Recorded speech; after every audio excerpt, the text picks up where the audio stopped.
So here we are at Birmingham Airport. Ed Solomons is just about to come through. We're going to catch up with Ed now and do an exclusive interview with him, with the new World FITASC champion.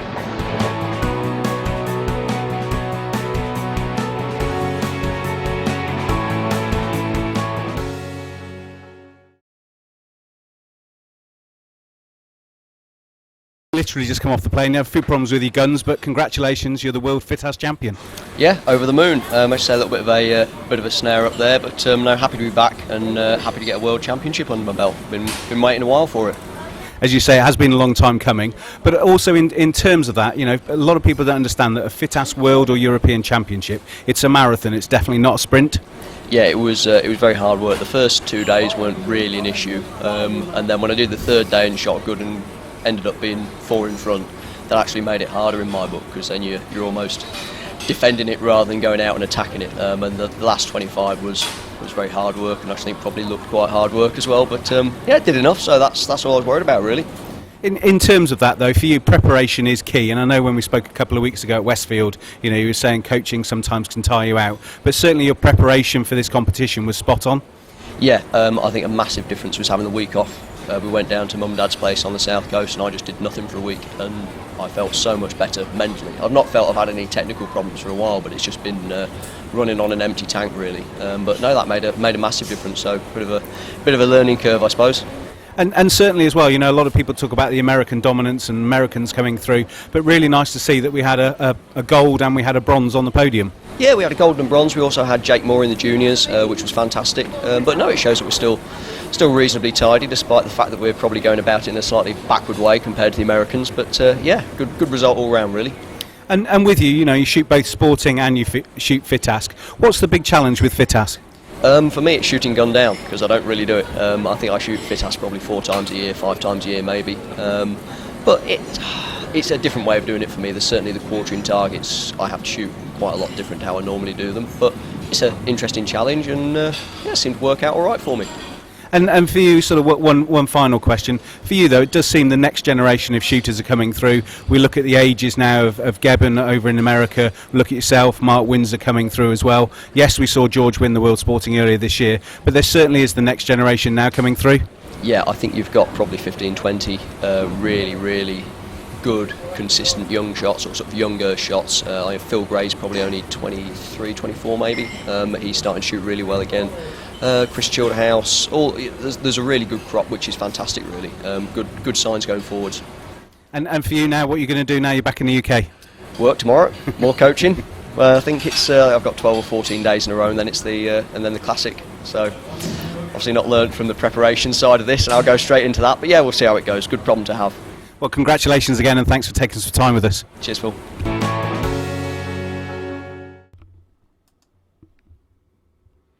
Last week, Portugal hosted the 36th World FITASC Championships. Over the 4 days, competitors shot 50 targets per day across the 8 different layouts. A little bit of breeze each day, but the sun shone in beautiful conditions. Nearly 800 shooters shot the competition. Here are some of the winners. Dave Carey in the veterans, Beatrix Laparra in the ladies, and Jake Moore in the juniors. Phil Gray had to shoot off to come third. The ultimate winner was Ed Solomons, with Zach Kinebaum in second.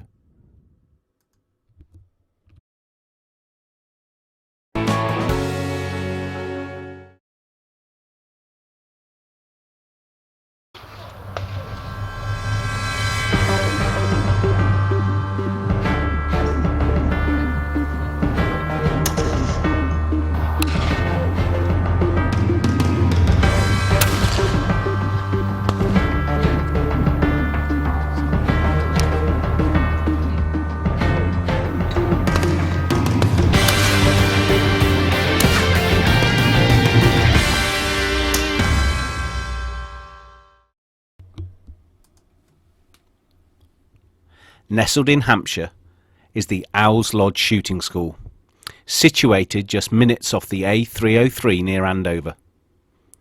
The ground is owned and run by Richard and Tanya Faulds, and it certainly has something for everybody. The ground boasts double trap, Olympic trap, skeet, both English and Olympic skeet, DTL and ball trap, and has a wonderful sporting setup too. Richard and Tanya take care to make sure that everyone is welcomed to their wonderful ground. It really was a fantastic atmosphere when we went to have a look round. Richard was even taking some of the groups round on the 100 Sporting, imparting his knowledge after they'd shot each stand. It is very much a family-run affair, and now we get the opportunity to speak with Richard Faulds himself.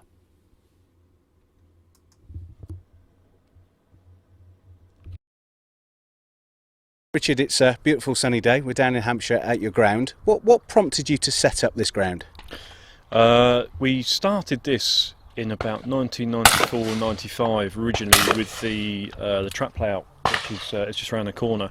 When I first started the double trap, Dad was adamant that he wanted me to be able to not able to travel too far, so we put a double trap layout in originally, but left space for the other 12 traps for a full Olympic trap layout if we ever needed it.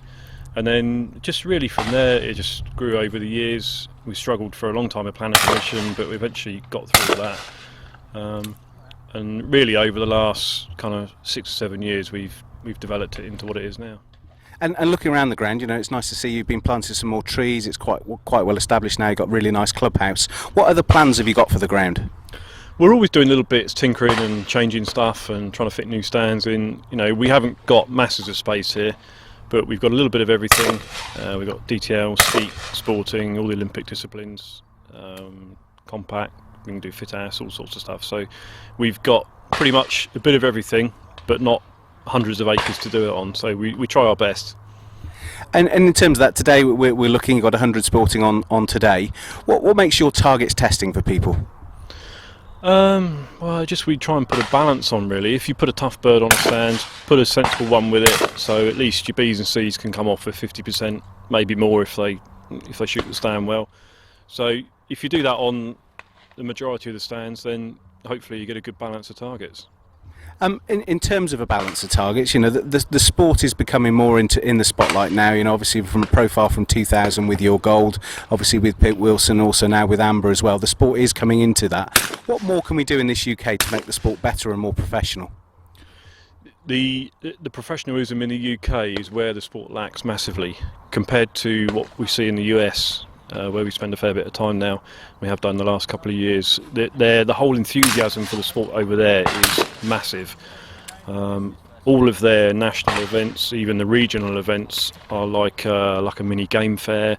Lots of trade stands, lots of stuff to shoot. 5-stand, prelims, main event, Fittest, all in over the space of a week. And I know the big factor with the UK is you know, probably the finances for a lot of people, but if there's more things for people to shoot, then maybe just rev the events up a little bit. English Open, British Open, really get them revved up to make them more of an occasion. Lots of stuff to do, not just come shoot the main event and go home.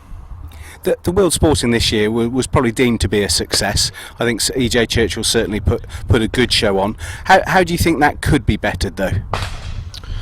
I think we need to try and do more events like that. Obviously EJ Churchill's have got a fantastic estate to run such a big event on, which is where a lot of grounds here struggle. Again, not comparing us too much to the US, but over there the grounds are 500 acres, 600 acres, you know, you can put loads and loads of stuff on. So it is, space is a limiting factor to a lot of venues, but it just to try and make more of an atmosphere at those events would really help. Coming back to your own shooting, 2 years ago was the Olympics. I understand never say never, so you're still, the double trap is still in the background, but you're very much now focused on your sporting. Yeah, I've shot very little double trap for the last 2 years. Rio's another couple of years away, I don't know, who knows, maybe not. It would be nice to do one more. You know, 6 Olympics on the trot would be a fair achievement in itself. But really enjoying the sporting at the moment. Not so much the Fittest, you know, just more the sporting and stuff is really, you know, the both of us myself and Tanya, that's what we're focusing on at the moment. And with that, 20 times world champion, 11 times European champion. So I'm hoping in the next couple of years we're looking for another world title somewhere. Yeah, you never know. Yeah, no, I'm going to keep going for as long as I can, to be fair. So I'm 37 now. Hopefully I've got a few more years left in me yet. And also, the ground here, it's very much a family concern though, isn't it? It's just you, Tanya, also the children. I saw your young son had a shot this week. Yeah, Charlie shot his very first ever clay this week, just right over there. And that was a moment to bring tears to your eyes, I can tell you. He's 6 years old. Well, he's sort of 6.5 now. But he's been wanting to for a long, long time, and he's done lots of the air rifle and bits and pieces. Anyway, it was a sort of a quiet afternoon. Got the 28 ball. Right, come on, Charlie, let's go. And he was made up, really, really made up with it. So hopefully he'll get the bug. So next generation coming through. Yeah, next generation coming through. But we're not going to push him if he generally enjoys most things that involve guns. So if he wants to pursue it, great. If he doesn't, then Tanya and myself, we won't push him into it. But we'd like him to. On the junior front, what more can we do to get juniors into the sport? I think a lot of it. I was fortunate. My mum and dad could able to afford to be able to drive me here, there, and everywhere, pay for my entries, etc., etc. There's lots and lots of talented kids out there that haven't got that opportunity. And I think if we were to be able to direct some sponsorship funding towards the kind of the younger generation that have got the ability, not necessarily the opportunity, I think that would be a big help in encouraging them to come through the ranks in the sport. When is your ground open?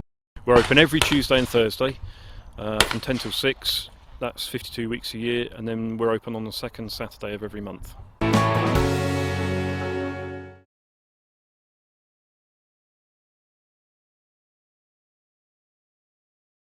Ear protection is massively important in shooting. We took the opportunity to take a look at ProShock, who are based in Taunton, but they have coverage throughout the UK. The thing that struck me most was the professional attitude from father and daughter team of Pete and Claire. They are true professionals and have full qualifications in making sure they can provide the very best in ear protection. The professionalism is there from the start, making sure that my ears were actually suitable for moulded earplugs. From that process, everything was then checked before my ears were actually moulded. The moulded solution went into my ears and I had to leave it there for a good 5 to 10 minutes to make sure that the mould was set. Importantly, both Claire and Pete are fully qualified in what they do, and this was a massive factor to me to make sure that I was in the hands of a true professional. My ears were moulded, and it wasn't until 2 weeks later that I actually had the finished article. On receiving them, I put them into my ears and they fitted perfectly. I would advise anybody getting any ear protection to make sure the people doing your ears are fully qualified, professional, and also insured for what they do.